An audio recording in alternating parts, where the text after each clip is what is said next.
Good morning बच्चों, online class में आपका स्वागत है। आज बच्चों हम चर्चा करेंगे पाकिस्तान में सेना और लोकतंत्र। तो पाकिस्तान में संविधान निर्माण में पूर्ण देश के शासन की व्यवस्था जनरल अयूब खान ने जो बच्चों अपने नेतृत्व में ले ली थी। उसमें क्या होता है बच्चों, शीघ्र ही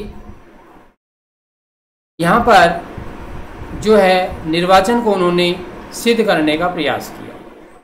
तो जन समूह का आक्रोश भी था, वो इसका विरोध कर रहे थे। जन आक्रोश तथा व्यापक विरोध के कारण ही उन्हें अपने पद को बच्चों छोड़ना पड़ा था। किसको? अयूब खान को। तो एक बार पुनः जो पाकिस्तान में बच्चों सैनिक शासन का मार्ग प्रशस्त हो गया। यहाँ की जो व्यवस्था थी बच्चों, जनरल याहिया खान की प्रशासनिक व्यवस्था को अपने हाथों में ले लिया। किंतु इस प्रक्रिया के समय ही पाकिस्तान को बांग्लादेश संकट का बच्चों सामना भी करना पड़ा, जिसके परिणाम स्वरूप बच्चों 1971 में भारत के साथ पाकिस्तान का युद्ध हुआ। परिस्थितियां विपरीत हो गई दोनों की और अंततः 1971 में भारत और पाकिस्तान के मध्य युद्ध हुआ। तो युद्ध के परिणाम स्वरूप पूर्वी पाकिस्तान का संशोधित, परिवर्तित एवं जो नया रूप है बच्चों, एक पाकिस्तान में से बंटवारा हुआ, एक नए देश का उदय हुआ, जिसे हम बांग्लादेश के नाम से जानते हैं। तो इसके पश्चात जुल्फिकार भुट्टो के नेतृत्व में बच्चों पाकिस्तान में एक नवीन सरकार का गठन हुआ। इस सरकार का कार्यकाल 1971 से बच्चों 1977 तक रहा।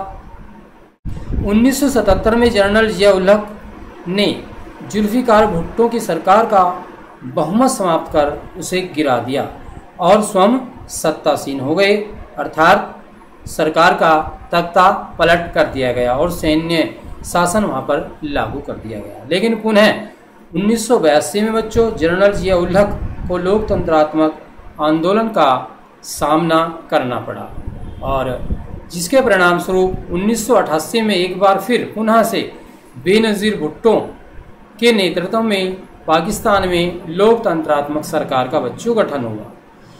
तो पाकिस्तान ने इसके पश्चात राजनीतिक जो माहौल था उसमें बेनज़ीर भुट्टो की जो पीपल्स पार्टी थी और मुस्लिम लीग आपसी प्रतिद्वंद्विता आपस में मंडराती रही, अर्थात दोनों में वैमनस्य भाव पैदा हो गया। उक्त सरकार द्वारा 1999 तक यह स्थिति बनी रही।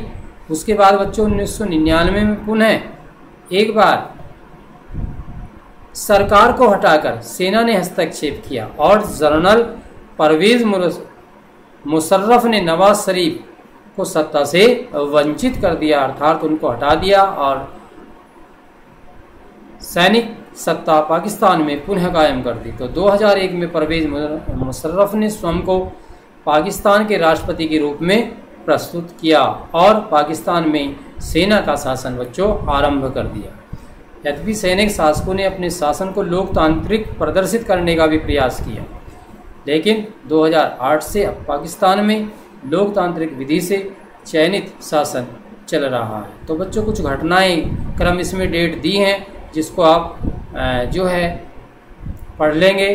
उसके बाद पाकिस्तान में स्थायी रूप से लोकतांत्रिक स्थापित न होने के अनेक कारण रहे हैं। यहाँ पर सेना, धर्मगुरु, भूस्वामी, अभिजनों तथा सामाजिक वर्चस्व के कारण बार बार यहाँ पर सरकारें गिरती रही हैं, सरकारों का तख्ता पलट होता रहा है। तो इसी कारण अनेक बार निर्वाचित लोकतंत्र सरकार को गिराकर सैनिक शासन की स्थापना की जाती रही है।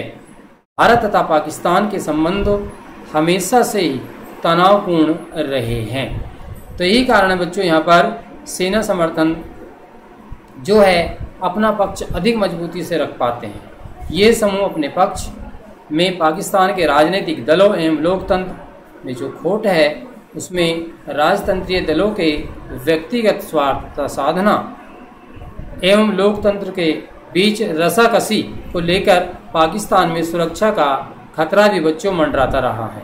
इसी प्रकार अधिकांश जनता सैनिक शासन को उचित ठहराती है, तो दूसरी तरफ वहाँ की जनता जो साधारण जनता है बच्चों, वो लोकतंत्रात्मक शासन को चाहती है। तो क्या है कि पाकिस्तान में अपेक्षाकृत स्वतंत्र एवं साहसी संचार माध्यम उपस्थित हैं तथा वहाँ पर मानवाधिकार आंदोलन की स्थिति भी अच्छी है। तो पाकिस्तान की लोकतांत्रिक व्यवस्था को लेकर कोई विशेष अंतर्राष्ट्रीय समर्थन नहीं मिला है। इसी कारण पाकिस्तान जो है सेना को अपना प्रभुत्व स्थापित करने के लिए हमेशा से ही प्रोत्साहन देता रहा है।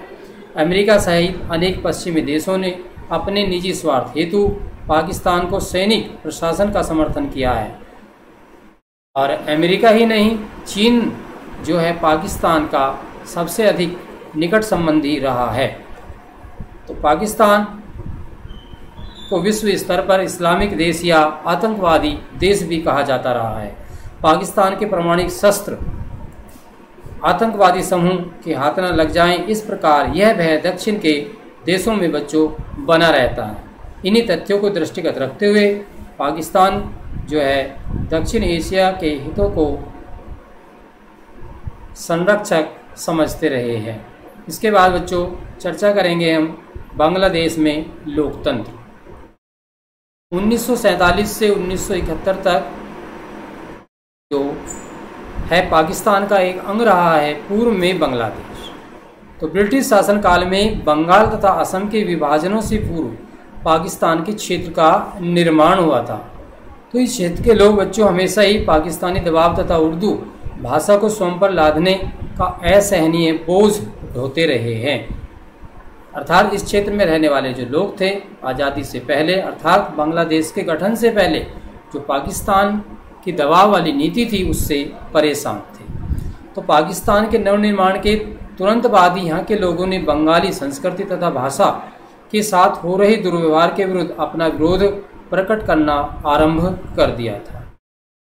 बच्चों इस क्षेत्र की जनता ने प्रशासन में अपने न्यायोचित प्रतिनिधित्व तथा राजनीतिक सत्ता को समुचित भागीदारी की इच्छा व्यक्त की थी, अर्थात उनको भी सत्ता में भागीदारी प्राप्त होनी चाहिए। पश्चिमी पाकिस्तान के प्रभुत्व के विरुद्ध जन संघर्ष का नेतृत्व शेख मुजीर रहमान ने किया। उन्होंने पूर्वी क्षेत्र के लिए स्वायत्तता की मांग रखी। 1970 में जो चुनाव हुआ बच्चों, उस चुनाव में पूर्वी पाकिस्तान की जो है पाकिस्तान की सभी सीटों को उन्होंने छीन लिया। 1970 के चुनाव में जो है आवामी लीग पार्टी को संपूर्ण पाकिस्तान के लिए एक प्रस्तावित संविधान सभा का बहुमत भी प्राप्त हो गया था, किंतु प्रशासन फिर भी पाकिस्तानी नेताओं के दबाव में कार्य बच्चों कर रहा था। इसी कारण यहाँ की जो सरकार है उन्होंने इस सभा को बुलाने से इनकार कर दिया। शेख मुजीब बंदी बना लिए गए। अंततः जनरल याहिया खान को सैनिक शासनकाल में पाकिस्तानी सेना के बंगाली जर आंदोलन को पददलित करने का प्रयास किया, अर्थात उसको समाप्त करने का प्रयास किया। इसमें हजारों आंदोलनकारी पाकिस्तानी सेना के बच्चों जो है वो सेना द्वारा मारे गए। इसी कारण पूर्वी पाकिस्तान से बड़ी संख्या में लोग आकर बच्चों भारत में आकर बस गए। इस प्रकार भारत में शरणार्थियों की संख्या लगातार बढ़ती चली गई और शरणार्थियों को संभालने की स्थिति विकट होती चली गई। अतः भारत सरकार ने पूर्वी बांग्लादेश के लोगों की स्वतंत्रता की मांग का समर्थन किया, अर्थात उनको भी स्वतंत्रता आज़ादी प्राप्त होनी चाहिए। उन्हें वित्तीय तथा सैन्य सहायता प्रदान की जानी चाहिए। परिणाम स्वरूप 1971 में भारत तथा पाकिस्तान के मध्य युद्ध प्रारंभ हो गया। अंततः युद्ध की एक परिणति पूर्वी पाकिस्तान अर्थात पाकिस्तानी सेना को आत्मसमर्पण करना पड़ा, अपनी हार माननी पड़ी और एक नए राष्ट्र का उदय विश्व पटल पर हुआ, जिसे हम बांग्लादेश के रूप में जानते हैं। तो बांग्लादेश के निर्माण के साथ साथ वहाँ के संविधान का भी गठन हुआ, जिसमें उन्होंने अपने देश को धर्मनिरपेक्ष लोकतांत्रिक समाजवादी देश घोषित किया, अर्थात भारत की तर्ज पर भी उन्होंने अपने को एक लोकतंत्रात्मक देश घोषित किया। 1975 में शेख मुजीबुर रहमान ने संविधान में संशोधन कराया तथा संसदीय प्रणाली के स्थान पर अध्यक्षात्मक शासन प्रणाली को मान्यता प्रदान की। अब बच्चों, इसमें शेख मुजीब ने अपनी पार्टी को अवामी लीग को छोड़कर अन्य सभी पार्टियों को समाप्त कर दिया। इससे देश में तनाव एवं संघर्ष की स्थिति उत्पन्न हो गई। अंततः 1975 के अगस्त में सेना ने उनके विरोध का बिगुल बजा दिया, अर्थात विद्रोह कर दिया। और इस नाटकीय त्रासदी के घटनाक्रम के बाद शेख मुजीब सेना के द्वारा मारे गए और नए सैनिक शासक बच्चों ज़िया-उर-रहमान के नेतृत्व में एक नए दल का गठन किया गया, जिसका नाम बांग्लादेश नेशनल पार्टी रखा गया। उसके बाद जो चुनाव बच्चों बांग्लादेश में हुए 1979 में, तो उसमें नेशनल पार्टी की विजय प्राप्त हुई और ज़िया-उर-रहमान की हत्या कर दी गई।